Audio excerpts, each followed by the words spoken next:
한번 그렇게 길지 않습니다. 길지 않으니까 한번 같은 목소리 한번 읽어보겠습니다. 11절부터 읽습니다. 준비되셨습니까? 읽어보겠습니다. 멜기세덱에 관하여는 우리가 할 말이 많으나 너희가 듣는 것이 두나무로 설명하기 어려우니라. 때가 오래되었으므로 너희가 마땅히 선생이 되었을진데 너희가 다시 하나님의 말씀에 초보자하여 누구에게 가르침을 받아야 할 처지이니 단단한 음식은 못 먹고 젖이나 먹어야 할 자가 되었다. 이는 젖을 먹는 자마다 어린아이니 알고 단단한 음식은 장성한 자의 것이니 그들은 지각을 사용함으로 연단을 받아 선악을 분별하는 자들이라. 그러므로 우리가 그리스도의 도에 초보를 버리고 마음과 하나님에 대한 신앙과 세례들과 안수와 죽은 자의 부활과 영원한 심판에 관한 교훈의 틀을 다시 닦지 말고 완전한 대로 나아갈지니라. 아멘. 자, 이 본문은 뭐냐 하면 히브리서 기자가 누구인지 모릅니다만은 히브리서 기자가 주로 유대교 출신의 사람들에게 히브리서를 썼겠죠.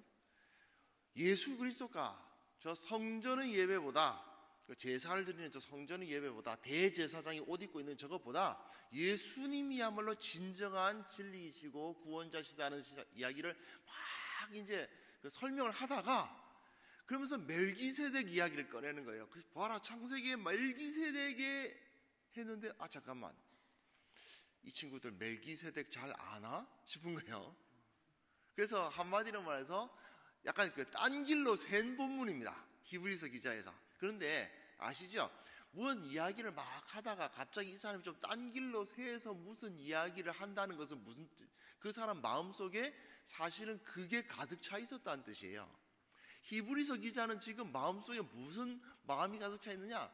이 사람들이 좀 이렇게 해서 초보를 버리고 신앙의 초보 수준에서 좀 넘어가서 뭐 알고 있느냐 하면요, 뭐 이런 거예요. 세례, 죽은 자는 다시 살아난다, 다 알잖아요. 처음 예수 믿었을 때에도 세례 받아야 된다는 거 알고 있었고, 그리고 처음 예수 믿었을 때에도 죽은 자는 다시 살아난다는 거 알고 있었는데, 그런데도 10년을 믿고 20년을 믿어도 똑같이 그 얘기하고 있다는 거예요. 더 성장이 없다, 이런 문제가 있더라는 것입니다. 그러면서 이 히브리서 기자가 뭘 이야기하고 있습니까? 11장 한번 보십시오. 11장 다시 한번 보겠습니다. 14절 맨 끝절을 보시면 단단한 음식을 먹는 사람이 되어야 된다 이거예요. 단단한 음식을 먹는 사람,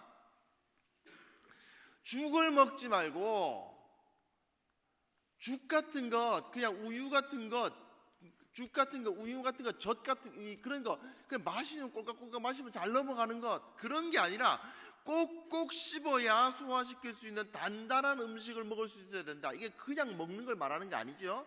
말씀을 말하는 것입니다. 말씀을 말하는데 앞에서 목사님께서 미주얼 고주얼 다 풀어줘서 이렇습니다 하면 듣고 아멘 하고 돌아가시는 것이 되면 구원 못 받으신 건 아닙니다. 그건 아니지만 이건 10년 전에도 젖을 먹었고 20년 전에도 젖을 먹었고 30년 처음에 예수 믿을 때에도 젖을 먹었는데 나는 지금까지도 젖을 먹고 있으니 이게 지금 어떤 일이냐? 이게 곤란하다는 거죠. 그래서 히브리서 기자는 그 마음속에 가득 찬 마음이 이거예요. 너희가 지각을 사용함으로, 머리를 쓰라는 얘기입니다. 머리를 써서 지각을 사용해서 좀 생각을 해서 연단을 받아 무슨 훈련을 좀 해서 선악을 분별하는 자들이라. 무슨 얘기냐면요, 목사님 이거 해도 됩니까? 목사님 이거 해도 됩니까? 이런 친구들이 있어요. 참 난감한 게, 제가 미혼 강도사 때 말입니다, 저보다 연배는 10여 년이 많으신 우리 여집사님께서 강도사님 제가 아이를 기르고 있는데 이렇게 해도 될까요? 물어보시는 거예요. 저는 미혼인데요. 난감하지 않습니까? 제가 아이를 길러봤어야죠. 사실은 그런 문제가 있는 것입니다. 각 사람이 말씀으로 무엇이 옳고 무엇이 그런지를 판단할 수 있어야 되는데 그게 안 되는 경우가 있는 것입니다. 바로 훈련되지 않았기 때문에요. 즉 단순히 목사님이 일일이 다 가르쳐 주시려면 쉽지 않습니다. 왜 그렇습니까? 이게 앞에 서면 벌써 앉아 있는 사람이 몇 명입니까? 각 사람의 삶이 다 다르단 말입니다.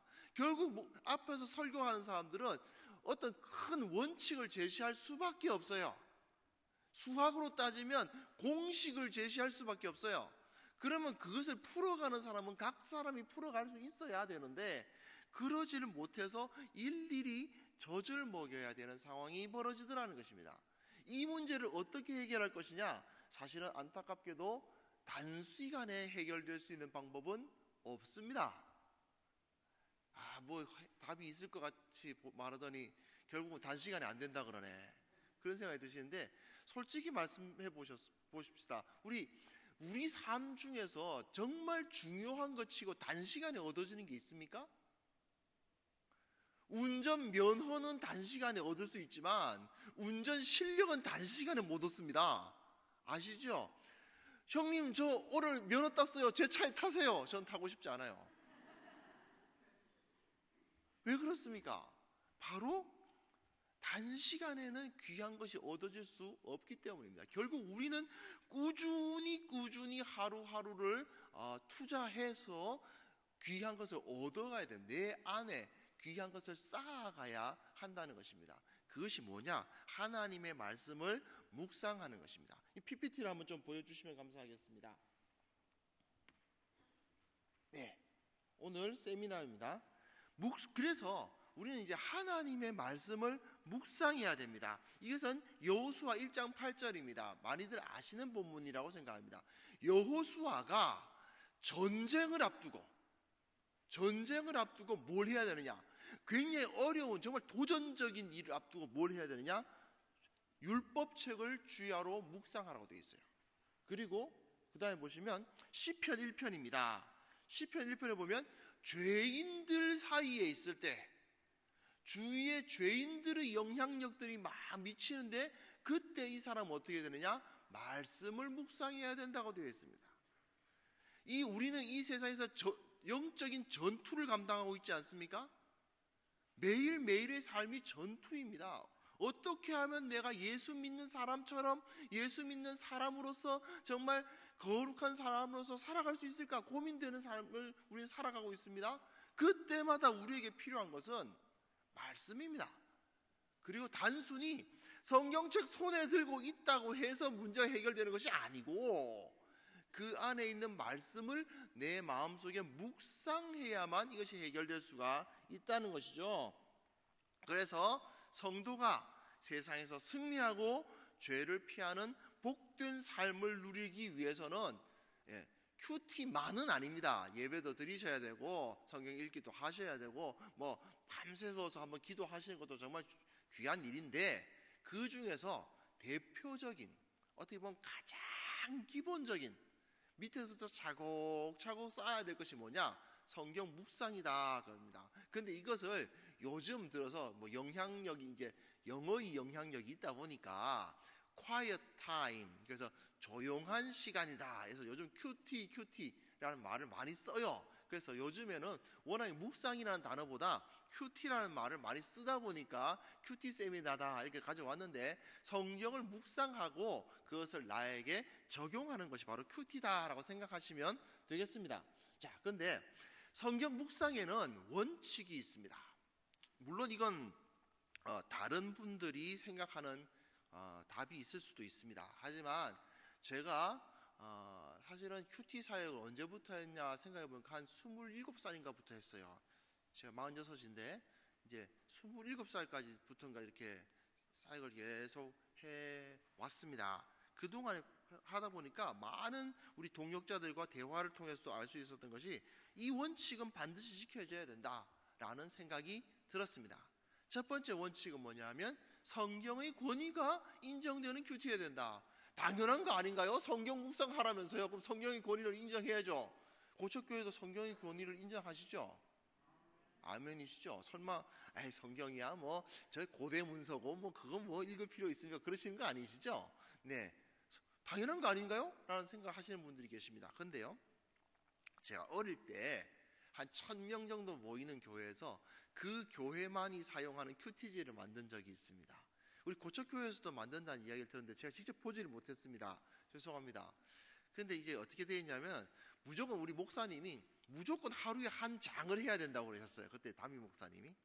그래서 무조건 하루에 한 장을 하려다 보니까 이제 성경을 다 그 큐티지에 다 실을 수가 없습니다. 그래서 이제 딱 펼치면 왼쪽 페이지에는 성경 말씀에 대한 설명, 몇 절부터 몇 절까지는 이런 내용이 있고 몇 절부터 몇 절까지는 이런 내용이 있습니다라고 설명하고 있고, 오른쪽 페이지에는 간단한 예화 하나씩 넣었습니다. 간단한 예화 하나씩 넣고 그 밑에는, 그러니까 오른쪽 아래쪽에는 노트를 할 수 있도록 만들었어요. 그래가지고 있었는데 제가 은사가 있었던지 제 자랑 같습니다만은 전화를 많이 받았습니다. 그때 강도사였는데도 불구하고 아이고 박 강도사님 정말 수고가 많습니다. 제가 얼마나 그거 보면서 은혜를 받는지 모릅니다 하면서 그냥 저를 그냥 격려해 주시는 전화를 얼마나 많이 해주시는지 한 수십 통 받았습니다. 또 뭐 길에 지나가다가 아이고 강도사님 정말 내가 잘 보고 있다고 정말 고맙다고 그러시는 분들, 참 집사님들 권사님들 정말 많이 만났습니다. 그래서 참 감사했습니다. 그런데 좀 있다가 몇 분들한테 이제 여쭤봤죠. 아유 그렇게 칭찬해 주셔서 감사합니다. 어디가 그렇게 은혜로우시던가요? 라고 물어봤더니, 자, 왼쪽에 성경 본문 설명이 은혜롭다 하시는 분과 오른쪽에 예화가 은혜롭다 하시는 분이 있을 텐데, 왼쪽에 성경 본문 설명이 은혜롭다고 하시는 분이 몇 분쯤 계셨을까요? 예, 시간이 없어서 그냥 답을 말씀드리겠습니다. 한 분도 없었습니다. 단 한 명이 없어요. 단 한 명이. 전부 오른쪽에 예화가 은혜롭다는 겁니다. 그런데 제가 이제서 죄를 고백해야 됩니다. 저 혼자 만들었습니다. 힘들었거든요. 그러다 보니 인터넷에서 대충 그냥 뭐 긁어가지고 컨트롤 C, 컨트롤 V 이렇게 복사해서 붙이기를 막 했습니다. 그러다 보니 불교 예화가 다수 있었고요, 이슬람교 예화도 좀 있었고요, 그랬습니다. 탈무드가 막 엄청나게 끼어들어 있어요. 유대교, 이슬람교 예화를 보고 은혜를 받으시고 강도사한테 전화해서 강도사님 오늘 은혜 많이 받았습니다. 그럼 강도사라는 인간이 와가지고 받아가 감사합니다 이러고 있었던 거죠. 답답합니다. 예. 큐티를 할 때는, 묵상할 때는 성경에 집중할 수 있어야 됩니다. 성경에. 우리는 다른 것에 집중을 못하면 곤란하죠. 그래서 이것이 첫 번째 원칙이다. 두 번째 원칙은 뭐냐 하면 삶을 변화시킬 수 있어야 되는 거예요. 읽어보고 아 좋다, 예화는 읽어보면 재밌죠. 마음에 뜨거움이 있어요. 참 오늘 정말 은혜로웠다. 끝. 그래서 내가 어떻게 살아야 되는데, 내가 나를 어떻게 변화시켜야 되는데, 그게 없다 이겁니다. 말씀 읽을 때도 사실은 이런 경우가 많습니다. 말씀을 읽고 오늘 말씀 너무 좋죠. 네 정말 좋았어요. 네 안녕히 가세요. 끝났어요. 그래서 내가 어떻게 살아야 되는데 그게 없어요. 이래서는 안 되겠다. 세 번째는 뭐냐 하면 결론적이라기보다는 마지막에 좀 우리가 이것을 향하여서 묵상 생활을 해야 되지 않겠느냐라는 건데, 다른 사람들을 섬길 수 있어야 된다. 이상하다. 성경 묵상은 자기가 혼자서 하는 거라 그러는데 왜 다른 사람 생각을 왜 하나? 자, 우리 주님 걸어가신 발자취를 걷기 위해서입니다. 우리 주님은 섬김을 받으려 함이 아니라 도리어 섬기려 하고 자기 목숨을 많은 사람의 대속물로 주려 하시려고 이 땅에 오셨죠. 우리 주님은 나를 위해서는 돌로 빵 하나 안 만들어 드셨습니다. 그러나 다른 사람들을 위해서는 오병이어를 사건을 일으키시고, 다른 사람 먹이는 데는 그렇게 에너지를 많이 쓰시더니 자기 몸 돌보는 데는 그다지 관심 없으셨습니다. 즉 우리는 성경을 묵상할 때에도 내가 이것을 통해서 성장해서 어떻게 해요? 다른 사람을 말씀으로 도울 수 있는 사람이 되어야 되겠다, 이런 마음을 품는 거죠. 혹시 리더여러분들이 하는 게 뭡니까? 소그룹에서 여기서 구역장이라고 부릅니까? 뭐라고 부릅니까? 리더라고 부르십니까? 리더 여러분들이 하시는 일이 무엇입니까? 사실은 말씀으로 다른 사람들을 섬기셔야 되잖아요. 소그룹원들 섬기셔야 되지 않습니까? 그렇죠? 네. 그걸 신학에서 뭐라고 말하는 줄 아십니까? 그 활동을, 리더들이 하는 활동을 뭐라고 말합니까? 목회죠. 리더가 하는 건 사실은 목회입니다. 말씀으로 권면하고, 그 사람을 위해서 기도해주고, 그 사람을 위해서 상담도 들어주고, 격려하고, 그걸 목회라고 하지 않습니까? 예, 그렇습니다. 그 목양 사역을 하는 데 있어서 목양 사역을 하는 사람에게 가장 필요한 능력은 무엇이냐? 결국은 말씀을 읽고 해석하는 능력입니다. 그러므로 이것을 계속해서 자기가 이제 그 연습을 해 나가야 되는 거죠. 자, 근데 어떻게 하면 되느냐? 여러 가지 이 세 가지 원칙을 이해하려고 하다 보니까 우리는 결론은 좀 어려운 단어인데 귀납적 묵상을 해야 된다. 이 귀납적 묵상이 뭐냐? 이런 겁니다. 이게 누굴 것 같습니까? 잘 안 보이십니까? 지금 사과가 떨어지고 있습니다. 누굴 것 같습니까? 예, 뉴턴입니다. 뉴턴일 것 같죠? 정말 이렇게 봤는지 모르겠습니다. 어쨌든 이 사람이 이것을 보고 있어요. 사과가 떨어지고 있습니다. 이런 질문을 던졌습니다. 사과는 왜 떨어지지? 자, 어떻습니까, 여러분? 저거 왜 떨어지냐? 전 세계에서, 아니 인류 역사상 사과가 땅에 떨어지는 것을 본 최초의 사람은 뉴턴입니까? 아닙니다. 천문학적 숫자의 사람들이 사과가 땅으로 떨어지는 것을 보았을 것입니다. 사과뿐만 아니죠. 수많은 물건들이 떨어지는 것을 보았을 것입니다. 그런데 그 가운데에서 저게 왜 떨어지냐라는 질문을 하고, 그게 왜 떨어지는지를 고민하고, 그것이 왜 떨어지는지를 설명했더니 인류 역사가 바뀌어버렸습니다. 이 사람은 위대한 사람이 되어버렸어요. 사실은 저 사과가 왜 떨어지냐, 이 사과가 왜 떨어지냐는 질문은 그야말로 위대한 질문이었습니다. 이게 귀납적 묵상의 핵심인데요. 귀납이란 건 이런 겁니다. 내가 갑자기 열이 나고 기침이 나고 그리고 콧물이 난다. 부들부들 춥다. 왜 그렇습니까? 예, 몸 안에 바이러스가 침투했기 때문입니다. 몸 안에 바이러스가 코로 침투하니까 그 바이러스를 씻어내려고 콧물이 나오고, 바이러스는 열에 약하니까 몸에 이 바이러스를 죽이려고 몸에 열을 내고, 그리고 바이러스는 뜨거운 열을 가야 되는데 이 바보 같은 주인이 자꾸 추운 데로 다닐 것 같으니까 나 지금 추워, 따뜻하게 만들란 말이야 라고 신호를 막 보내면서 춥다는 신호를 막 보냅니다. 이게 귀납입니다. 내가 이런 현상들이 벌어지고 있는데 이게 왜 이런 현상이 벌어지나 라는 거, 그거를 파악해내는 거죠. 그것을 귀납이라고 합니다. 자, 그래서 성경도 마찬가지입니다. 하나님께서 이런 말씀을 쓰셨는데 여기서 왜 이런 말씀을 하셨지? 라고 하는 것이 핵심입니다. 왜 이런 말씀을 하셨지? 아니, 믿음의 조상이라고 하는 야곱이는 왜 아내가 넷이지? 어떤 사람이 해석을 했습니다. 예수 믿는 사람은 아내를 넷은 가져야 한다. 그렇습니까? 곤란하죠? 왜? 라는 질문, 왜 하나님은 이것을 허락하셨단 말인가? 라는 질문을 던지고 그 질문에 대한 답을 찾아가는 것, 그것이 바로 귀납적 묵상입니다. 자, 그래서 그러기 위해서는 묵상의 종류에서 이 표 밑에 그 강의 안에도 나와 있습니다. 표를 주시는데 저희가 많은 큐티들을 봤어요. 많은 큐티를 봤는데 어떤 큐티들이 주로 있냐면 A형 큐티가 있습니다. 어떤 거냐면 성경을 한 번쯤 읽고 이렇더라 그리고 끝이에요. 뭔가 느낌이 온다.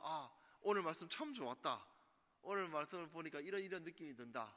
끝. A예요. 그게. B는 뭐냐면 관찰을 합니다. 관찰이란 건 뭐냐면 그냥 읽는 걸 말하는 게 아니고 꼼꼼히 읽는 걸 말합니다. 꼼꼼히 읽는 관찰하는 거 그냥 읽는 건 완전히 다릅니다. 알고 계시죠? 관찰과 읽기는 다릅니다. 그래서 좀 꼼꼼히 오늘 본문에는 어떤 내용이 기록되어 있고 이런 걸 다 체크를 합니다. 그 다음에 느낌점을 써요. 끝. B입니다. 세 번째는 뭐냐면 내용을 꼼꼼히 읽게 만들고 느낀점을 쓰고 그 다음에 내 삶에 적용을 하려고 합니다. 남들 괜찮습니다. 근데 D는 뭐냐면 이 ABCD로 제가 나눴는데 관찰을 하고 이게 왜 이렇지라는 질문으로 연구를 하고 묵상을 하고 그 다음에 이렇구나라는 글을 쓰고 그 다음에 내가 이렇게 살아야 되겠구나라는 생각을 하게 됩니다. 이것이 D입니다. 결국은 D형 이 네 번째 방법이 귀납적 묵상이고 이 세 가지 원칙 성경의 권위를 인정하고 내 삶을 변화시킬 뿐 아니라 다른 사람에게 영향력을 줄 수 있는 묵상이 되려면 이걸 해야 된다는 거죠. 그래서 이러한 방식으로 우리가 큐티를 해나가고 있고 저희 날마다 솟는 샘물도 원래는 날마다 솟는 샘물이 이전부터 이제 저희 사랑의 교회에서는 이 방식으로 계속해서 묵상을 해왔는데 그러다가 이제 사실은 다른 교회에서도 이제 사랑의 교회 묵상을 배우기를 원하는데 이걸 전수해 주려면 어쩔 수 없이 교재를 만들어야 돼요. 그러다 보니까 2005년도에 처음으로 이제 날마다 솟는 샘물이라는 교재가 나오기 시작했고 저는 그때는 제가 그 지휘자가 아니고 필진 중에 한 명이었습니다. 대학부 사역을 하고 있었기 때문에 그 중에 필진 중에 한 명이었는데 이제 마감 시간을 어기지 않는 유일한 친구라고 그래가서 8년 동안 한 번도 마감 시간을 어기지 않았다. 그래서 제가 이제 디렉터가 됐습니다. 그래서 다시 디렉터가 된 이후에 4년 동안 만 4년 지금 이 일을 맡아오고 있습니다. 자, 그래서 중요 포인트가 있는데요. 첫 번째는 기록해야 됩니다. 쓰셔야 해요. 여러분, 이거 쓰셔야 한다는 건 굉장히 중요한 것입니다. 여러분, 사실은 송구영신 예배 때 눈물 콧물 뿌려가면서 주여 2016년 주를 위해 살게 하여 주옵소서 하고 기도하고 갔습니다. 송구영신 예배 끝났으니 새벽이죠. 새벽 2시 뭐 정도 됐겠죠. 집에 가니까 피곤하죠. 자야죠. 조금 늦잠 잘 수도 있죠. 뭐. 늦잠 좀 자고 또 연초니까 이제 사람들도 만나고 다니고 또 이것저것 바쁜 일도 많았습니다. 그러다 보니까 벌써 2월이 다 갔네요. 이런 일이 벌어집니다. 만약에 그렇지 않고 눈물 콧물 뿌리면서 기도할 뿐 아니라 2016년 성경 일독한다. 2016 성경 일독의 해라고 딱 써서 내가 늘 갖고 다니는 수첩에다 붙이고 있다고 생각해 보십시오. 내가 늘 앉는 자리 앞에 붙여놓았다고 생각해 보십시오. 아니 그냥 써서 어딘가에 썼던 기억만이라도 남아있다면 분명히 차이가 납니다. 뭔가를 기록한다는 것은 엄청나게 중요합니다. 그래서 여러분들이 어린 시절 기억 안 나시죠? 어린 시절에 가만 생각해 보세요. 부모님들이 나한테 읽고 쓰는 능력을 부여하기 위해서 얼마나 나를 힘들게 만들었는지. 지금도 여러분들이 어린 자녀들이 혹시 있으시면 어린 자녀들에게 읽고 쓰는 능력을 부여하기 위해서 얼마나 지금 그 아이들을 괴롭히고 있는지 한번 생각해 보세요. 나는 괴롭힌 적 없어라고 생각하십니까? 그 아이들의 마음에 한번 들어가 보세요. 눈물 콧물 흘리면서 참 가나다라를 외우면서 그것이 안 되고 점수를 매겨 빨간 줄 쭉쭉 끄이면 그런데 아이들의 가슴에 막 못을 박고 계시잖아요. 왜? 읽고 쓰는 능력을 갖추게 하기 위해서. 그런데 왜 학교만 졸업하면 그만두시는 건가요? 이건 곤란하죠. 반드시 기록하셔야 됩니다. 두 번째로 실천하셔야 됩니다. 당연한 얘기인데 그것에 대해서 내가 기록했던 내용을 그대로 실천해 가야만 합니다. 세 번째로는 공유, 다른 사람들과 나눠야 돼요. 내가 오늘 묵상을 이렇게 해봤는데 참 이렇더라 라는 말을 다른 사람들과 이야기할 필요가 있습니다. 자, 이 정도는 하나의 포인트니까 기억하시면 돼요. 일단 쓰셔야 되고, 실천하는 건 당연한 거고, 그리고 공유, 다른 사람들과 나누는 것이 필요합니다. 자, 이제 내용 관찰에 대해서 한번 들어보겠습니다. 맨 처음에 성경을 묵상할 때는 내용 관찰을 먼저 하셔야 됩니다. 성경을 쭉 읽어보시고 관찰하셔야 되는데, 제가 그 부탁을 드려서 이 날마다 솟는 샘물 샘플을 제시해드리고는 있습니다만은, 이제 이게 보시면 저 강의 안에 보면 주님을 기다리는 이일 목요일 주님을 기다리는 자세하고 되어 있는 게 있습니다. 혹시 아무래도 제 생각에는 이게 스테이플러를 떼시는 게 더 편하실 것 같아요. 스테이플을 떼서 이게 따로 보시는 것이 더 편하실 것 같습니다. 근데 글씨가 워낙 작아서 이거 좀 연세가 있으신 분들께는 조금 어려우실 수도 있겠다는 생각이 듭니다만은, 어쨌든 뭐 어쩔 수 없습니다. 죄송합니다. 원래 저희가 큰 글자도 이렇게 비포 이제 사이즈를 해서 큰 글자를 내기도 하는데, 작은 글씨가 잘 안 보이시면 좀 들어주시면 감사하겠습니다. 이렇게 저희 날마다 솟는 샘물 같은 경우에 딱 펼치면 이렇게 되어 있습니다. 왼쪽에는 성경이 나와 있습니다. 성경이 이렇게 나와 있고, 영어 성경도 옆에 붙여놨습니다. 그리고 그것을 어떻게 하느냐면 이걸 읽어야 돼요. 관찰해야 돼요. 성경 본문을. 자, 근데 목표는 뭐냐? 본문을 요약 정리하여 이해하는 것입니다.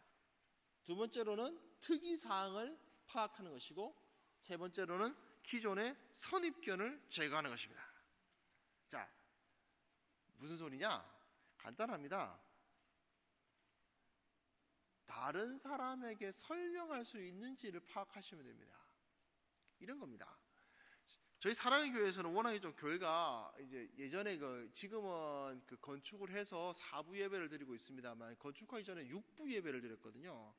근데 이제 여름에 목사님께서 휴가라든지 다른 출타하실 일이 있으면 외부 강사를 모시는데, 이제 6부 예배를 드리다 보니까 외부 강사한테 6번 설교하라고 시킬 수가 없어요. 그래서 보통 3번씩 1, 2, 3부 강사가 다르고 4, 5, 6부 강사가 다르고 이런 경우가 있습니다.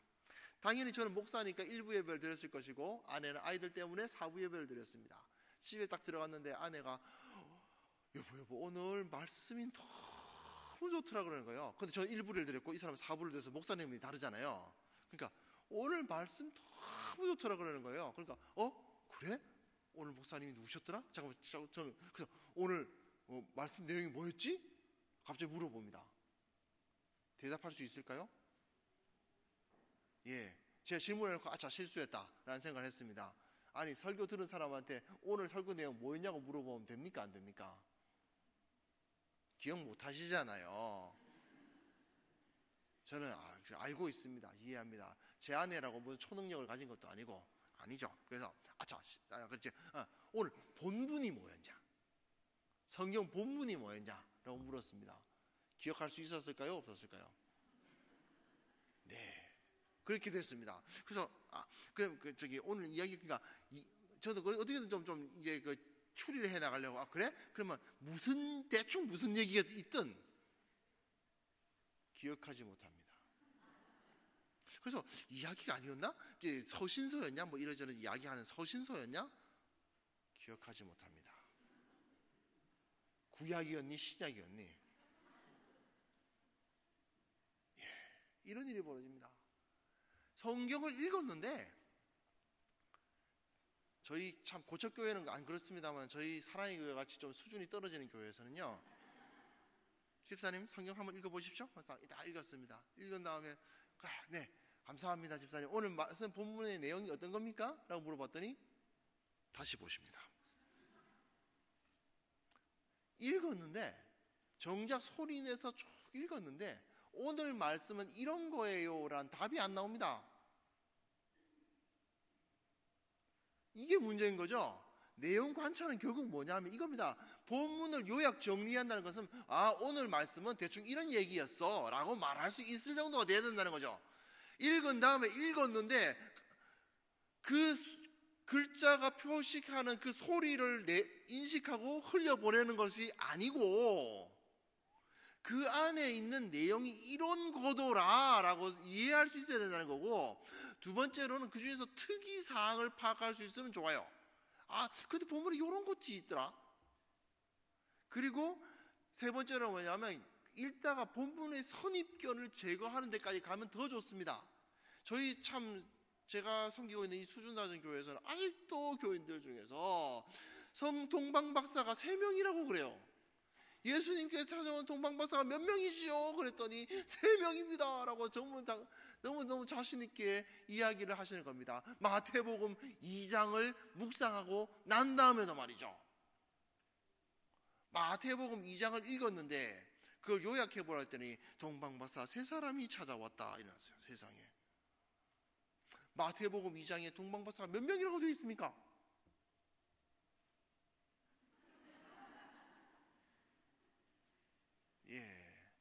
동방박사는 동방박사들이라고만 되어 있지 몇 명이 왔다는 말 없습니다.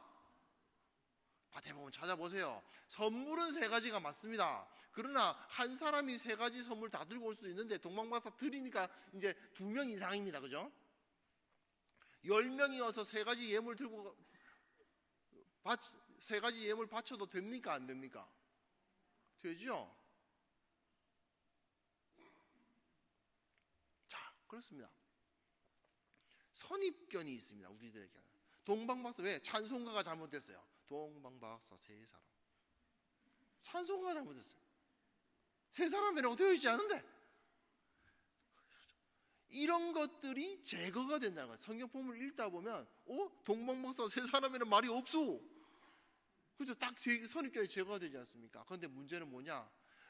마태복음 2장을 가지고 큐티를 시켜놨더니 동방박사 3사람이 찾아왔다고 쓰고 있어요. 어처구니 없죠? 3사람이랑 안 적혀 있는데.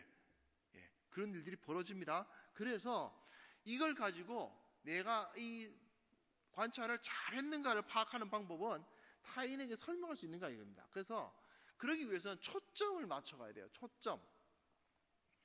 완전히 다 외우기가 쉽지 않을 뿐 아니라 그걸 다 외운다 하더라도 그 본문의 초점을 파악하기는 쉽지 않습니다. 그래서 명어체는 이제 한번 이걸 보시면 됩니다. 이게 좀 잘 보이시나요? 잘 보이시죠? 워낙에 장비가 너무 좋아서 이게 렘브란트의 탕자의 귀환이라는 그림입니다. 보시면 어떻습니까? 왼쪽에 이 아버지 같죠? 아버지가 이 탕자로 보이는 녀석을 이렇게 딱 안고 있고, 이 오른쪽에 내려다보는 이 친구는 누군지 모르겠어요. 아마 렘브란트는 형이라고 그려놓지 않았을까라고 생각하는데 어쨌든 내려다보는 사람이 있습니다.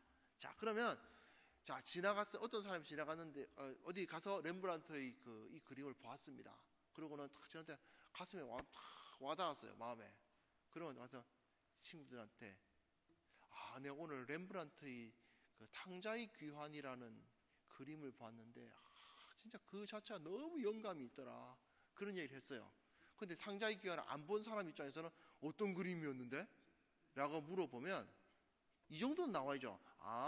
왼쪽에 이렇게 아버지가 이렇게 탕자를 이렇게 안고 있고 오른쪽에는 형인지 누군지 모르겠지만 어쨌든 이렇게 조금 내려다보고 이렇게 보고 있더라고. 그럼 이제 아버지의 마음이 거기서 막 느껴지더라. 그런 이야기를 할 수가 있어야죠. 그렇죠? 근데 이렇게 설명을 하다 보면 어떤 일이 벌어지냐면 이 왼쪽 위에 어두운 부분 있죠? 그렇지 않습니까?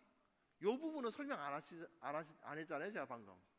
왼쪽 위는 어두웠고 어디에서 볼락말락한 한 사람이 있었으며 뭐 이런 얘기를 안 했잖아요. 그죠? 그런 부분들은 빼야 됩니다. 왜? 설명하려고 하면 그걸 미주알 고주알 다 말할 수가 없어요. 그러니까 물론 그런 것을 내가 보고 인식을 할 수 있고 내가 관찰하는 부분은 그 뒤에 잘 안 보이는 저 사람에게 더 관심을 둘 수도 있습니다. 그건 특이사항을 파악하는 거예요. 그런데 그 뒤에 잘 안 보이는 사람들이 그렇게 기록돼 이렇게 그려져 있었어 라고 그런 얘기를 할 수도 있습니다. 하지만 중요한 건 뭐냐면 내가 그림을 어디가에 그 초점을 맞춰서 설명할 수밖에 없는 거예요. 그런데 또 좀 더 초점을 깊이 한번 들어가 봅시다. 그 아버지의 얼굴입니다. 그 아버지의 얼굴을 봤더니 그 눈이 눈먼 것 같더라고. 자, 보세요. 이렇게 되면 안 돼. 렘브란트의 탕자의 그림이 어떤 건데, 왼쪽에 아버지가 이렇게 탕자로 보이는, 무릎 꿇고 있는, 머리 팍팍 깎이고 무릎 꿇고 있는 그 탕자를 이렇게 안고 있고, 이쪽에서는 형이 이렇게 내려다보는 그런 그림이었어. 근데 가슴이 확 와닿아. 왜냐하면 거기 아버지의 눈을 보니까 코가 눈먼 것 같이 보였어. 좀 더 깊이 관찰이 들어갔죠. 그래서 그 아버지의 마음이 확 느껴지더라고. 그런 얘기를 쓸 수 있습니다. 그 다음에 또 보면 손을 봤더니, 그런데 그 다 안고 있는 손을 봤는데 한쪽은 여자 손이고 한쪽은 남자 손이야. 렘브란트가 이거 그림을 그릴 때 어머니의 마음과 아버지의 마음을 표현하려고 그런 게 아니었을까? 그래서 그런 얘기를 하죠. 그 다음에 보면, 그리고 탕자가 얼마나 비참했는지 그냥 그 신발 떨어진 거 그런 걸 그려놨는데 진짜 비참했구나는 걸 느끼게 되고, 머리는 팍팍 깎여가지고 무슨 진짜 죄인 같더라고. 이런 이야기를 할 수가 있는 거죠. 이게 바로 관찰입니다. 그러니까 그 그림에 대해서, 그림을 안 본 사람에게도 대충 그런 그림이야 라고 하면, 그 사람이 모르고 이제 지나가다가 똑 봤는데 저 그림이구나 라고 알 수 있겠죠.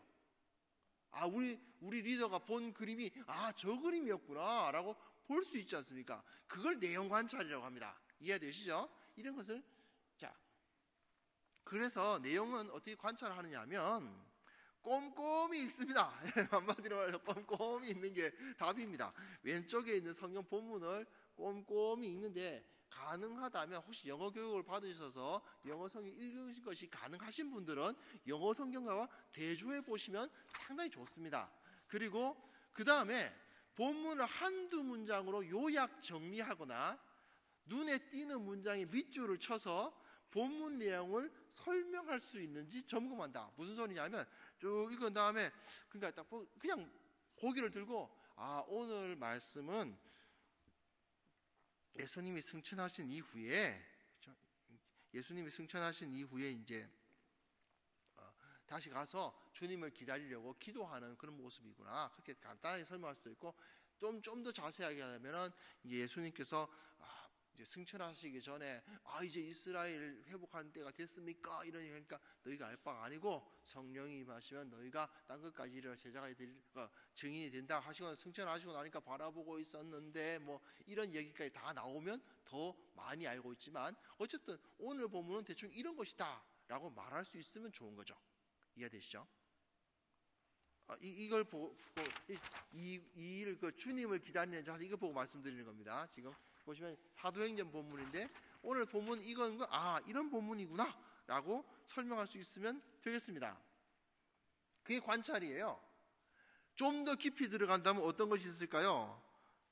좀 더 깊이 들어간다면 그런데 예수님께서는 이런 거죠. 왜 천사는 와서 이 갈릴리 사람이라 부르네? 이런 거. 또는 여기는 베드로, 요한, 야고보, 안드레아, 빌리, 도마와 바돌로메 일일이 다 이름 다 써주네. 이런 거, 이런 특이 사항들 같은 것을 발견할 수 있으면 더 좋습니다. 자, 넘어가겠습니다. 그래서 그 다음에 관찰 질문이 있죠. 오른쪽에 보시면 관찰을 돕는 질문을 하고 있습니다. 질문 2개로 이걸 다 할 수는 없어요. 요약을 다 시켜드린다. 질문 2개로 다 요약을 시키거나 해드릴 수는 없습니다. 그래서 오른쪽에 보시면 질문 2개죠. 예수님은 이스라엘 나라의 회복을 기다리는 제자들의 질문에 어떤 대답을 하셨습니까? 그 시절 때는 너희가 알 바 아니다. 다만 내 증인이 되라고 하셨다. 딱 쓰면 돼요. 그 다음에 예수님께서 올라가신 하늘을 바라보는 제자들에게 흰옷 입은 2사람이 한 말은 무엇입니까? 그러면 이제 이 갈릴리 사람들아, 왜 하늘 쳐다보고 있느냐? 주님 다시 오신다. 그 얘기 하셨다. 그래서 딱 머리에 정리가 되는 거죠. 질문을 풀어보면 오늘 본문에서 뭐가 중요하겠구나 하는 것을 대충 잡아 볼 수가 있습니다. 물론 각자 성경 말씀만 가지고 관찰을 하실 수 있으면 더 좋아요. 더 좋은데 그것이 좀 어려우실까봐 오른쪽에 질문을 붙여가지고 이렇게 질문에 대한 대답을 해보면 오늘 본문은 이거구나. 자, 여러분, 그래서 이런 실력을 좀 기르셔서 이제 주일마다 예배를 드리시고 아멘 아멘 하고 일어서셨으면 그 다음에는 오늘 목사님 말씀 때문에 참 은혜 받았다 하면서 오늘 목사님께서 이러이러한 말씀을 하셨는데 이러이러한 것이 나에게 큰 울림이 되더라, 이렇게 돼야죠. 그렇지 않습니까? 이해되시죠? 말씀이 주어지면 그 말씀을 다시 한번 요약해서 제 머릿속에 다시 한번 떠올려 봐야 머리에 남습니다. 그러지 않고 듣고는 하고 나가면요 머리에 안 남아요. 가끔 그러시는 분들이 있습니다. 목사님이야 공부도 많이 하셨고 젊으시니까 그게 잘 되시는지 모르겠는데 저는 도저히 그게 안 됩니다, 그러시는 집사님이 계셨어요. 제가 그 집사님 하시는 걸 봤거든요.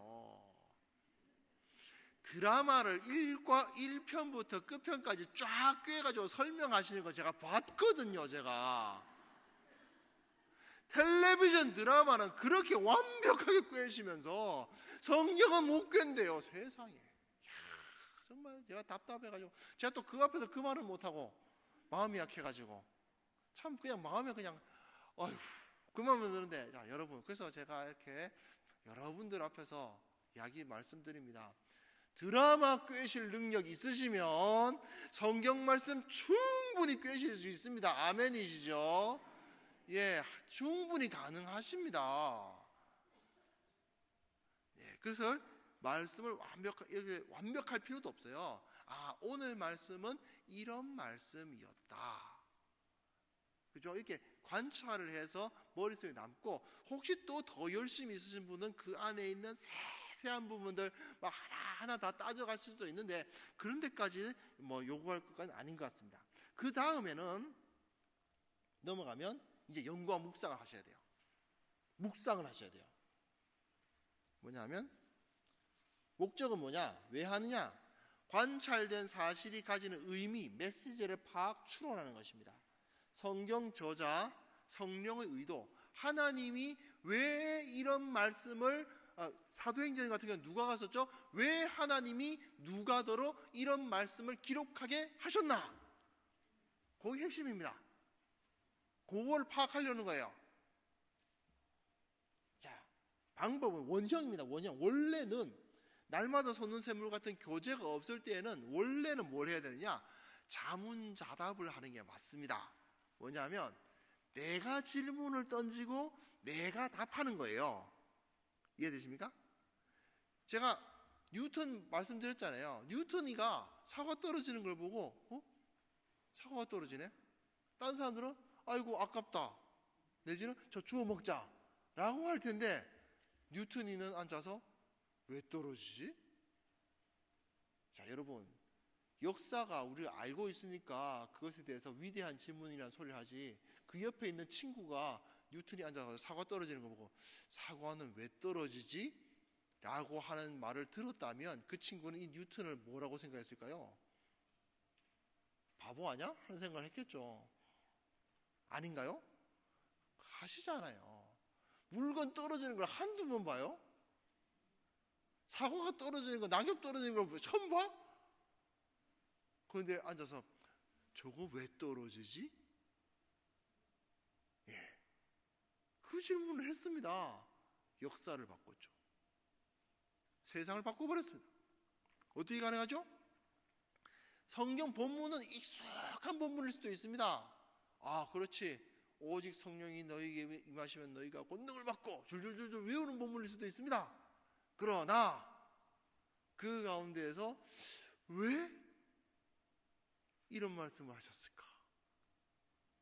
왜 오직 성령이 너희에게 임하시면이라고 하셨을까? 왜? 그죠? 얼마든지 할 말은 많습니다. 왜 하필 예루살렘과 온 유대에 와냐? 왜 꼭 굳이 예루살렘부터 나가야 되는 거냐? 라는 질문을 마구 쏟아낼 수 있습니다. 사실은 오늘 제가 샘플로 제시한 이 본문에 질문을 던진다면 정말 수백 개, 수천 개의 질문을 던질 수 있을 겁니다. 그것이 사실은 처음에는 그러니까 원형으로는 내가 궁금한 것을 던지고 내가 궁금한 것에 답을 찾아야 돼요. 그게 진짜인데, 근데 거기까지 하기에는 사실은 우리가 많이 좀 어렵기 때문에 교재가 있는 겁니다. 자, 어떻게 하면 왜 저런 일이 되지? 또는 어떻게 가능한가라는 질문도 있습니다. 뭐냐면 사도 바울이 깜빵에 갇혀가지고 있으면서도 기뻐하라, 내가 다시 말하노니 기뻐하라 이러고 있단 말이죠. 아니, 감옥에 갇혀가지고 언제 죽을지 모르는 사람이 기뻐하라 그런다. 어떻게 기뻐하라는 소리가 나올 수가 있지? 이런 질문입니다. 그런데 이건 아니에요. 무엇인가, 언제인가, 누구인가, 이건 안 돼요. 이건 관찰을 이끌어내는 질문이에요. 즉 언제 어디서 누가 언제 어디서 무엇을 어떻게 왜, 육하 원칙 아닙니까? 거기서 우리가 쓸 수 있는 것은 90% 왜 질문만 쓰신다고 생각하면 되고, 어떻게 질문도 어떻게 그것이 가능하지 정도의 질문을 쓰시는 거지. 그러니까 기본적으로 왜 질문을 쓴다고 생각하셔야 됩니다. 누가 언제 어디서 어디서 무엇을 요 네 가지는, 누가 언제 어디서 무엇을, 요 네 가지는 이 묵상을 위한 질문이 아니에요. 이해되십니까? 누가 그렇게 했는가? 성경 본문에 나와 있잖아요. 예수님이 그렇게 말씀하셨네. 끝. 그럼 어떻게 해요? 예수님은 왜 이 말씀을 하셨나라는 생각을 해야지, 누가 이 말씀을 하셨나? 이러면 예수님이 말씀하셨다. 그럼 끝나버려요. 그렇기 때문에 관찰을 이끌어내는 질문이기 때문에 반드시 왜 질문을 사용하셔야만 된다는 거. 그리고 본질 관찰이고요. 그래서 자신이 던진 질문에 대해서 나름대로의 답변을 제시하는 거예요. 원래는 그렇습니다. 그리고 요거죠. 요거 아시겠죠? 핵심은 왜입니다. 다시 그림 하나 보여드려요. 그래서 그리고 그 왜라는 질문을 던진 이후에는 어떻게 되냐면 나름대로의 상상력을 발휘해서, 이건 허망한 생각을 하는 의미가 아니라 한번 지금 승천하시는 그 모습이잖아요. 자기가 제자들 사이에 한번 껴들어가 보는 거예요. 이렇게 탁 껴서 이제 이스라엘이 이제 주님께서 회복하시는 겁니까? 물어보는데 너희가 그 시와 때는 너희가 알 바가 아니라고 하시면서 성령이 임하시면 너희가 권능을 받으리라 이 말씀하시고 하늘을 올라가는 거예요. 올라가시는 거 이렇게 하늘을 쳐다보고 있어요. 그 제자들 사이에 나도 한번 들어가 보는 거예요. 이렇게 왜 그랬을까? 어떤 마음이었을까? 또는 조금 건방진한 느낌이 들긴 하지만 예수님의 마음이 한번 돼보는 거예요. 이제 여러 제자들이 이렇게 자기를 바라보고 있고, 근데 이제 승천하실 때는 됐고 하면서 예수님의 마음이 어땠을까 한번 이게 상상력을 발휘해서 들어가 보는 거예요. 또는 내가 제3자 입장에서 이렇게 빠져가지고 예수님과 제자들이 이렇게 이야기하고 있는데 그 제3자의 입장으로 딱 들어가서 야, 저거 지금 어떤 상황인가 이렇게 생각해 보는 거예요. 여러 가지 방법들이 있어요. 그래서 아인슈타인은 물론 예수 믿는 사람이 아니었습니다만은 상상력이 지식보다 중요하다. 이게 왜 그럴까? 라는 생각. 단순히 아는 게 중요한 것보다 그건 어째서 그랬을 것이다 라는 그 상상력을 발휘할 수 있는 능력이 굉장히 중요합니다. 그래서 그것이 묵상이에요. 왜 그랬을까? 왜 주님은 십자가를 굳이 지셔야만 됐을까? 왜 주님은 그 제자들한테만 부활하신 모습을 그렇게 잘 보여주시고 저기 대제사장이나 뭐 이런 애들한테는 왜 안 나타나시고 그러셨을까? 이런 생각들을 해야 돼요. 그래서 질문에 나름대로의 답변을 달아보는 거예요. 그 답변이 정답이 아닐 수 있어요. 그러나 그것을 상상해가는 그 과정이 나를 성장시키는 거예요. 가끔 답변 중에서는 이단이 나올 때도 있어요. 그런데 괜찮습니다. 왜냐? 틀린 답을 끝까지 우기면 이단이지만 틀린 답을 말했을 때 목사님이나 다른 분들이 그건 아니다 라고 그러면 아닌가요? 죄송합니다 하면 이단이 아닙니다. 그렇죠? 틀린 생각을 했는데 목사님이나 이런 분들이 그렇게 생각하면 이렇게 잘못됐습니다 라고 이야기를 하면 그렇군요 라고 하면은 전혀 문제가 없습니다. 오히려 그런 생각을 많이 하고 많이 틀려본 사람이 훨씬 더 빨리 성장합니다. 수학 문제 풀어보시면 알아요. 옛날에 학창 시절에서 산수 문제, 수학 문제 풀어보신 거 기억 안 나시나 본데요. 뒤에 있는 답안지 먼저 보고 풀면 나중에 참 빨리 잘 풀리거든요. 그런데 나중에 시험 칠 때는 하나도 못 써요. 아시죠? 아이들 가르치시해 보셔서 아실 겁니다. 어떻게든 자기가 틀리든 엉뚱한 생각을 하든 말든 낑낑대면서 자기가 풀어보고, 그리고 틀리고 이거 왜 틀렸지 하고 있으면 나중에 시험 볼 때는 그 친구가 시험 잘 보는 거예요. 마찬가지입니다. 우리도 왜 영혼이 성장하려면 이게 왜 그럴까 생각을 이제 해보고 그것에 대해서 나름대로 고민을 해보는 시간이 반드시 필요합니다. 그래서 날마다 솟는 샘물, 여기 보면 주님을 기다리는 자세에 대해 보시면 3번 질문에 예수님께서 승천하신 후 제자들이 기도에 힘쓴 이유는 무엇입니까? 이게 무엇인데요? 왜가 아니고 무엇입니까인데요? 예, 이유는 무엇입니까죠? 이유는 무엇입니까? 네, 왜라는 질문 너무 쓰면 지겨우니까 이유는 무엇인가? 까닭은 무엇인가? 뭐 어떤 의도로 그랬겠는가? 이런 표현을 쓰고 있는데 다 왜 질문입니다. 다 왜 질문이라고 그러죠? 그래서 근데 3번 문제는 저희 그 날마다 솟는 샘물 같은 경우에 3번 문제는 왼쪽에 있는 성경을 그냥 뒤져가지고선 답이 안 나옵니다. 답이 나오면 안 돼요. 나름대로 한 번이라도 좀 상상력을 펼쳐서 답을 하려고 노력해야지. 그대로 몇 절에 나와 있네. 이렇게 쓰시면 제가 잘못 만든 거죠. 이 날마다 솟는 샘물 혹시 쓰시는 분들 계실 수 있는데 날마다 솟는 샘물 처음에 보면 이달의 말씀이라고 나오거든요. 그 화보면에 그 제가 쓰는 겁니다. 매달 참 힘들게 쓰고 있습니다. 네, 그래서 그걸 쓰고 있고 성경 날마다 솟는 샘물 그 내용에 있는 성경과 관련되어 있는 부분은 다 제 책임인데요. 표지 그림 같은 건 아니고요. 성경과 관련되어 있는 부분은 제 책임인데 이 3번 문제 제일 많이 보는 게 뭐냐면 3번 문제의 답이 혹시 성경에 그냥 있지 않는가?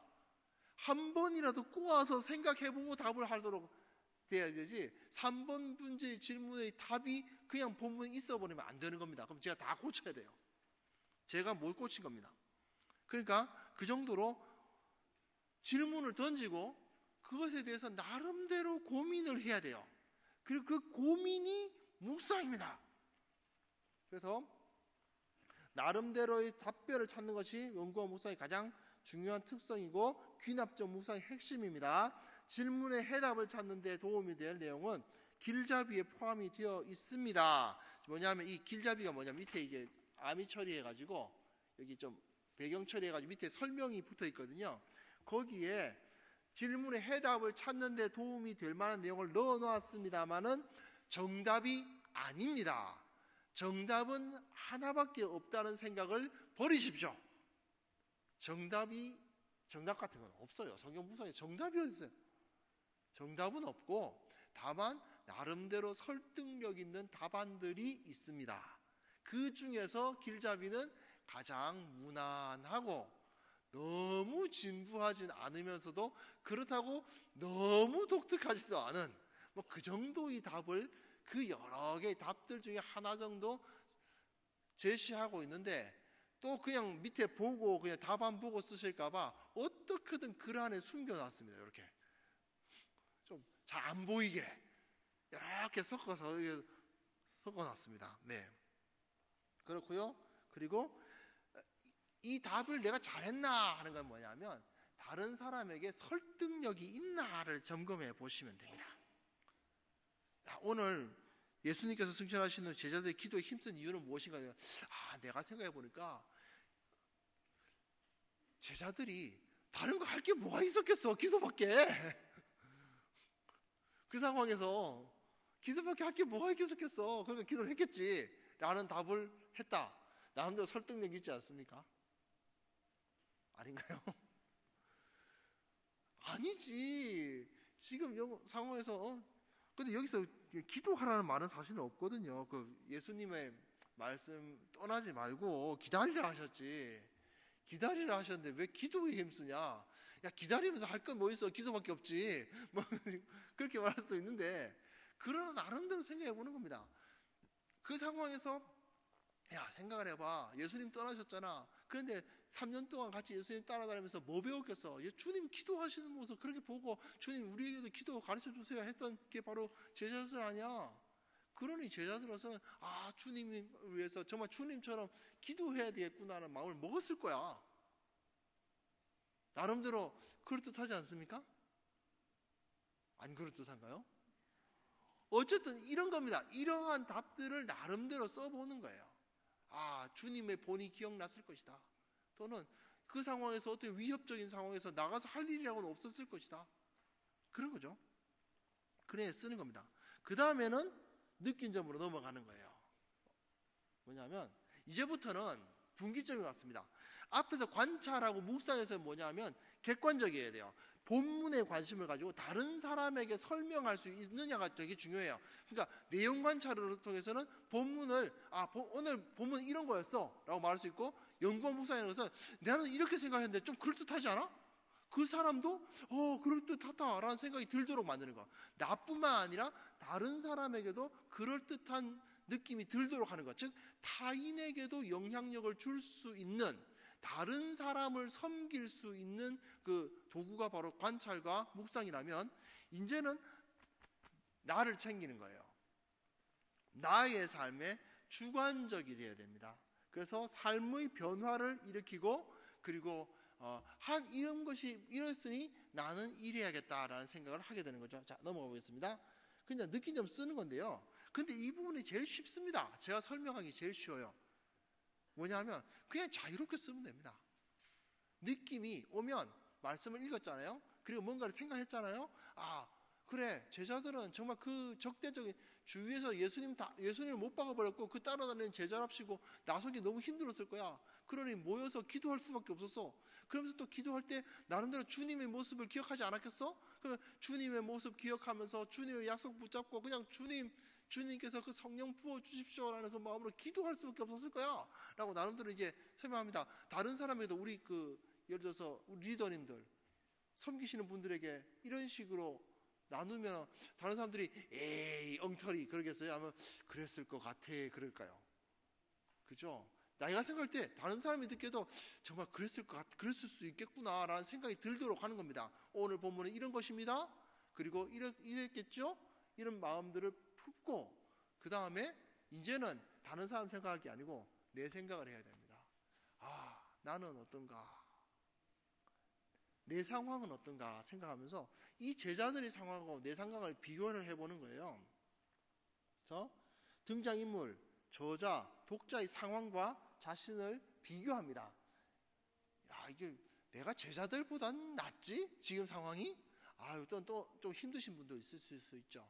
제자들이 정말 그 가운데서 힘들었던 것처럼 나도 지금 이 집안일 때문에 참 힘드는데, 나도 지금 경제적 문제 때문에 힘드는데, 나도 주님을 요즘 잘 못 느끼고 있어서 힘드는데 등등의 생각을 할 수 있습니다. 자기 비교를 해보고 그 다음에는 그것을 써보는 거예요. 근데 쓸 때 어떻게 해야 되냐? 나라고 써야 돼요. 나. 내 남편은 안 돼요. 왜 내 남편은 이렇게 기도하지 않는 것일까? 이러시면 곤란해요. 나는이에요. 나는. 근데 이렇게 돼요. 나도 제자들처럼 힘든 상황에 있는 것 같다. 나는 그러나 이 사람들이 기도함으로써 이 문제를 해결해 나갈 수 있다고 믿었던 것처럼 나도 기도해야겠다라고 답을 하면 좋은데, 그게 아니고 내 남편도 참 많이 힘들어 보인다. 근데 왜 내 남편은 기도하지 않는 것일까? 이런 곤란한 거죠. 이해되시죠? 반드시 납니다. 나를 써야 돼요. 이건 핵심입니다. 그리고 찬양, 감사, 회개, 결단 이런 것을 써보시면 됩니다. 나에게는 이러한 어려움을 주시지 않은 주님을 찬양할 수도 있고요.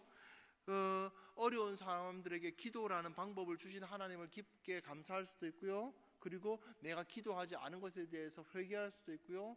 또는 기도 시간을 지켜서 기도하겠다는 결단을 할 수도 있습니다.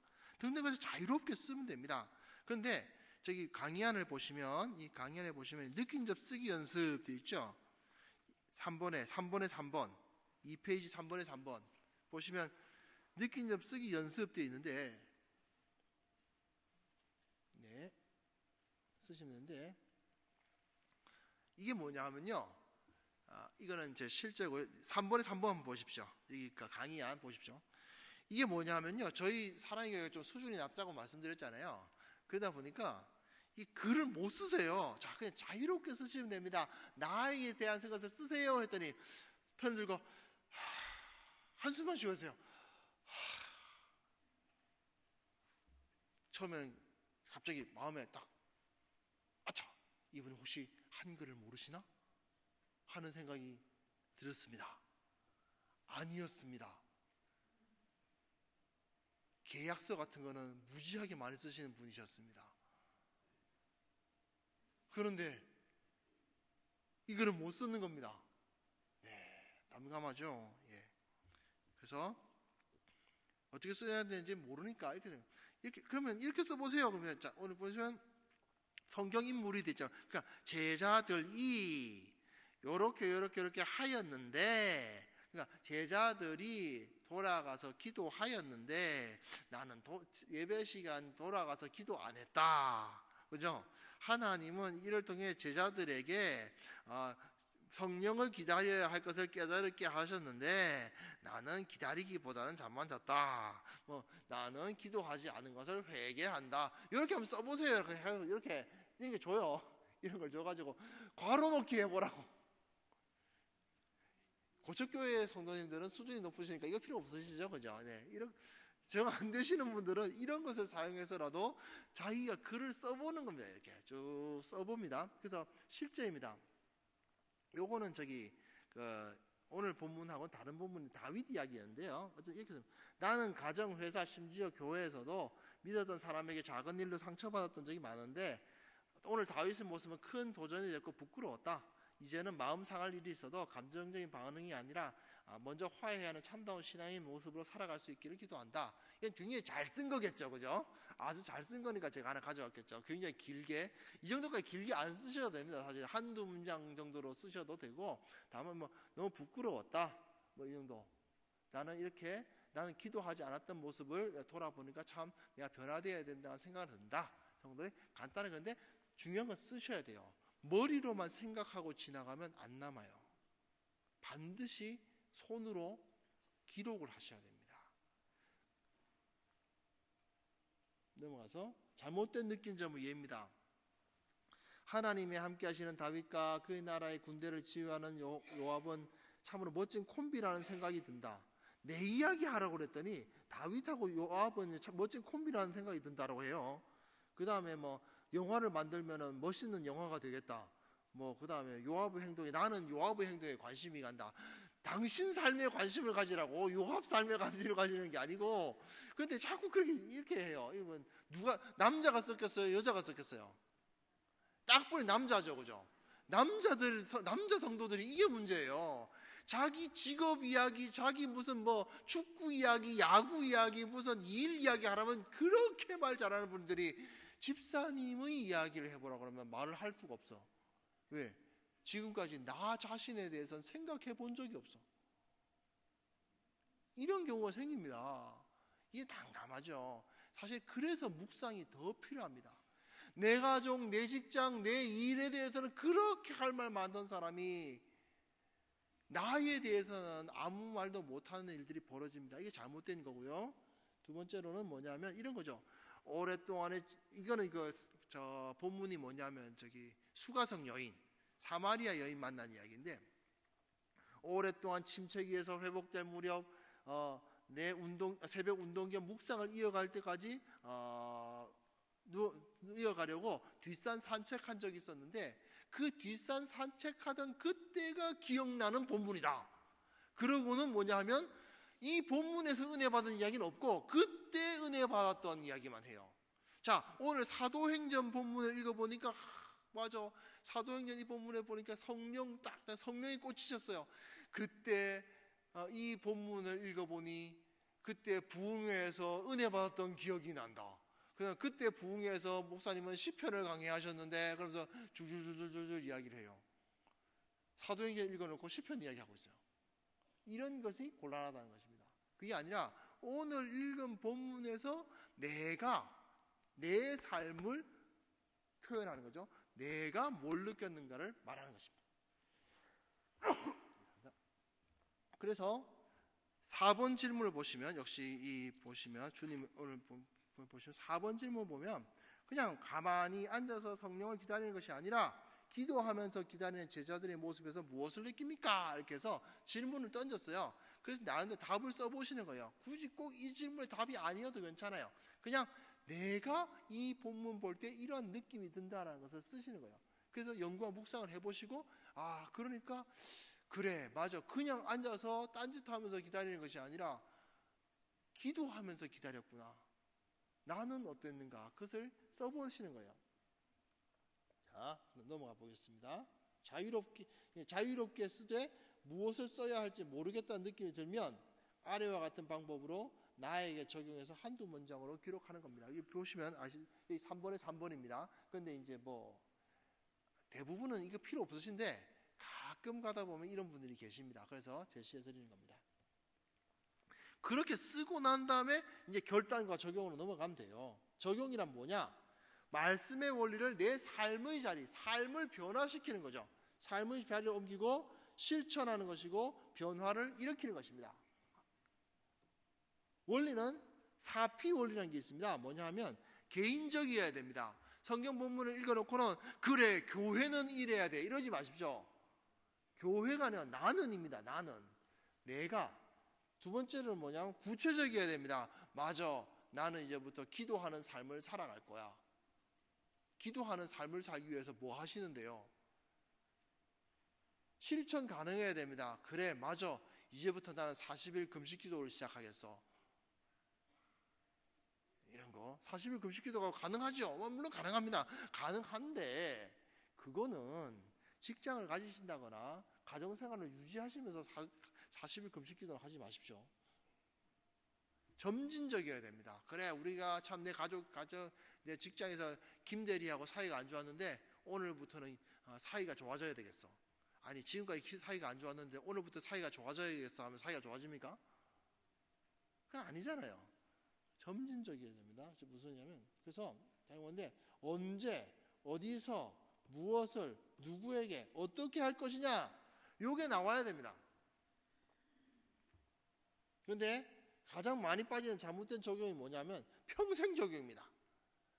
나는 오늘부터 계속해서 이런 삶을 살아가겠다라고 하는 거예요. 자 보십시오. 평생 적용합니다.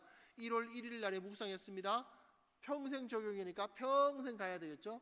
다시 1월 2일 날에 적용 하나 더 했어요. 평생 적용이니까 또 평생 적용하는 거니까 적용할 거 2개 됐습니다. 1월 3일에 또 묵상했습니다. 또 적용할 거지 평생 적용했으니까 이제 3개가 됐죠. 이거면 연말이 되면은 몇 개를 해야 됩니까? 365개를 적용해야 됩니다. 이건 곤란합니다. 적용을 할 때는 무조건 한 번 하고 끝내는 걸 하십시오. 오늘 말씀을 보니 남편에게 잘해야 되겠다. 어떻게 하면 좋을까? 그래 남편에게 오늘은 웃는 낯으로 대하자. 내일은 웃는 낯으로 안 대하셔도 돼요.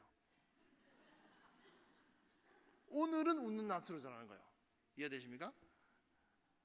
다음에 회귀 본능. 큐티를 하고 있습니다. 기도하자. 큐티가 뭔데요? 말씀 보고 기도하는 거 아닙니까? 그런데 오늘도 기도하자. 내일도 기도하자. 모레도 기도하자. 10년 후에도 늘 그냥 적용란에는 기도하자. 맨날 회귀 본능. 말씀 잘 읽고 있는데 말씀을 읽자. 말씀 열심히 보고 있지만 예배를 빠진 적이 없는데 예배하는 삶을 살자. 그러시는 거 있잖아요. 변하고 싶지 않다는 뜻이에요. 네, 이런 거 이겁니다. 이게 잘못된 적용입니다. 그리고 포인트가 있는데 뭐냐면 이거 4P 있고요. 말씀 다 드렸습니다. 실천 여부 파악이 가능한지 생각하시면 되고 그리고 한 번에 끝내십시오. 오늘 한 번에 끝내는 겁니다. 실제입니다. 예전에 일 문제 때문에 관계가 멀어진 회사 동료 누구누구에게 먼저 다가가는 노력을 해야겠다. 아직까지 적용 안 끝났어요. 오늘 점심시간에 잠시라도 그와 이야기를 나누는 시간을 만들어야겠다. 이게 적용입니다. 내일은 이야기 안 해도 돼.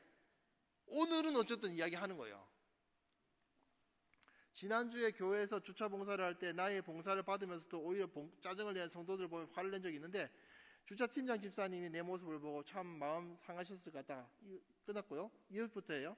이번 주일에는 봉사를 좀 더 일찍 나가서 팀장 집사님에게 사과하고 끝까지 웃는 얼굴로 봉사하겠다. 다음 주에는 짜증 내더라도 이번 주에는 내가 짜증 안 내고 봉사하겠다 이거예요. 이해되시죠? 요렇게 하는 겁니다. 요것이 좋은 적용이고, 잘못된 적용은 이런 겁니다. 우리는 늘 치열한 전장태와도 같은 세상에서 살고 있다. 세상 속에서 일어나는 크고 작은 전쟁에서 하나님께서 일하시도록 언제 어디서라도 기도로 하나님의 일하심을 청해야겠다. 도대체 이게 뭡니까 이게?